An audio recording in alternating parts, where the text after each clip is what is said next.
What's up guys? Welcome to Veldora-kun. In this video, we'll have the part 2 on what happened during the Walpurgis banquet battle and what to expect on chapter 83 onwards of the manga. For those who haven't watched part 1, you may check my description for the link. Don't forget to hit like, subscribe to my channel and turn on the notification bell. Now, let's proceed to the part 2, and with a crazy smile on his face, he ordered Milim, hear my command and activate Frenzy Berserk and kill all of these people. But to everyone's surprise, Milim responded, why would I do that? Rimuru and them are my friends. Everyone, especially Rimuru, got confused. Milim laughed at Rimuru because he was fooled all this time and said, how could I be controlled by Clayman? Clayman is surprised and asked how is Milim not controlled if that lord gave him the dominating orb that could manipulate other people, which made her kill Carrion. Clayman did not realize that he just exposed his crime and that there is someone behind all these. Milim ignored his question and asked him back, who exactly is that lord? But to everyone's surprise, someone butted in. It's from one of Frey's servant, the man with the giant eagle wings. The man slowly takes off his mask and revealed it was Carrion. Carrion activates his aura and restore his original appearance in an instant. Clayman stares at Frey and got mad because she was also into this and betrayed him, but Frey seems to not care even a bit. Before Clayman can express his rage, Rimuru ordered Xian to take action. Xian is going to execute Clayman with the slash of her adachi, and it has put Clayman down to the ground. With the demon lords witnessing all these, they will judge for themselves, yet Clayman has lost all credibility. The barrier has been deactivated, and Frey walks towards Milim. Frey thanked Milim that she followed their promise. Milim asked for the thing she asked Frey to take care of, and it was the dragon knuckle Rimuru gifted her. On the ground, Clayman is still struggling to grasp his last breath, and everything was still unacceptable to him. Milim explained that, I made a promise with Frey to pretend being tricked. And I put on the wristband to mislead you into thinking you've controlled me. Milim explained that she pretended to be manipulated and she endured all Clayman's beating. Her real intention was to interfere Clayman with his plan to make Rimuru into an enemy of humans and start a war between human and monster. Rimuru finally understood why Wisdom King Raphael did not detect any spell, because there wasn't any in the first place. Carrion asked why did Milim have to destroy his whole country when she was pretending in the first place. Milim caught off guard and explained that she was acting too hard to trick Clayman, that's why it's Clayman's fault. Rimuru offered Carrion some help in rebuilding his kingdom by letting Clayman's subordinates and Majin do the work. Carrion promised that the Beast Kingdom will maintain a friendly relationship with Rimuru's country forever, and they will provide him with any assistance. On the other side, Clayman knows he won't live for long and is troubled by thoughts of regret that filled his heart. He recalled what his comrade Laplace told him. You've got to be careful, Laplace said. Clayman thought that he wasn't cautious enough and was blinded by power all these times. He underestimated Milim's incredible power and got played by her. He remembered Tyr Footman who told him that he's not as strong as them, so he shouldn't act recklessly. He didn't want to involve the moderate clown troupe to his schemes so that they would recognize his power, but still failed due to his miscalculations. He recalls the first time he met that lord. The lord wanted to control this world, that's why he needed Clayman's assistance, and in return he will revive Demon Lord Kazarium. Clayman collaborated with the lord because he wanted to turn the world into a game to enjoy its fun and revive his master, Demon Lord Kazarium. Kazarium went through all the trouble to be revived, yet Clayman couldn't even find a chance to congratulate him now. He recalls Kazarium advised to him that he forgot, that's why he made the worst choices.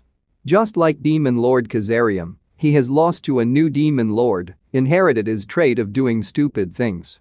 Still, Clayman prayed so hard that he will be granted power, and surprisingly the voice of the world has answered to Clayman's request.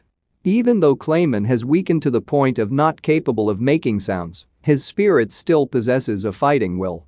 He has remained calm and decided to retreat from the location first. His first priority is to report to that lord. He would use all his power to launch a giant magic missile and flee during the chaotic situation created by the magic missile. Little did he know that Rimuru noticed his movement and immediately asked Xian to get away. Quickly afterward, the location Xian stood on was affected as a giant magicule storm begins to swirl around Clayman. Wisdom King Raphael proposed an attack plan. Proposal: utilize gluttonous King Beelzebub to prey on Clayman's awakened power. This can make up for the consumed magicule. Rimuru needed to beat Clayman to win the throne of Demon Lord with his own strength. He activated his ultimate skill, gluttonous King Beelzebub. Rimuru's subordinates and all demon lords took a step back. Clayman pretended to casually talk to Rimuru while charging his giant magic missile. He then charged the attack on Rimuru thinking that he will dodge it. But he didn't know that Rimuru has calculated all his possible actions and had planned his counterattacks. Rimuru activated gluttonous King Beelzebub and prey at Clayman's gigantic magic missile alongside the surrounding space. Clayman is both shocked and confused. Rimuru snapped his finger and emerged a wall of barrier to separate him and Clayman from the others. Clayman has given up escaping and decided to showcase his own abilities in front of the other demon lords. Clayman activated his strongest ultimate, Dragon Pulse Death Cannon. It is a surge of power that can be called the Monster Buster, truly something worthy of the style of Demon Lord. However, Rimuru can consume them all with his ultimate skill, gluttonous King Beelzebub. Rimuru said to him, "It's no use, Clayman. You are weaker than me." Clayman is again blown away because it was his ultimate technique. Rimuru said that if Clayman will tell all the information he has and give him the names of his helpers, then Rimuru might give him a quicker death. Clayman laughed and is confident that he is an undead elf, he will still be revived even when he gets killed. Rimuru started to hit Clayman continuously and applied thought acceleration on Clayman and accelerated his mind 1,000,000 times more.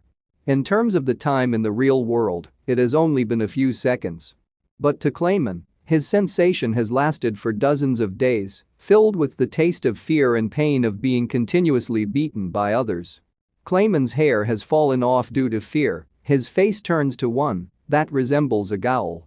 Rimuru asked Clayman one more time, but Clayman responded that he won't betray his companions, this is the iron law of moderate clown troupe. Rimuru knew all along that Clayman wanted Rimuru to kill him so he can escape by releasing his astral body. And because he will still be revived even after death. But he didn't know that once he is eaten by Rimuru's gluttonous King Beelzebub, he will end up in a worse fate than being trapped in the infinity prison that even Veldora can't escape. Clayman panicked upon finding out and Rimuru is already decided that won't be able to get more information by questioning him, so he will execute Clayman now. Rimuru asked everyone in the banquet if there's any objection. If anyone objects, he will take them on.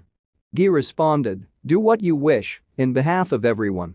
The other demon lords seem to be fine with it as well. Clayman begins to shout like a madman and realized he can't escape. Rimuru said to him, "You've made a big mess for me, that pisses me off. Don't you think you are getting a quick death now?" He then placed his hand on Clayman's head. Clayman seems to be looking for ways to escape and started calling his companions and Lord Kazarium then prayed hard. Clayman with his ugly shouting, his struggle and resistance suddenly disappear in front of Rimuru. He has been consumed by Rimuru's gluttonous King Beelzebub with not even his soul remaining. He is being transformed to pure magicule in Rimuru's body. Rimuru heard a voice and it seems like Clayman is confessing to someone. Clayman confessed to Laplace that, "Laplace. You were right. I crossed the line. I should have followed your advice and stayed put. Your view was always right." Just like that, Clayman's ambition has been destroyed.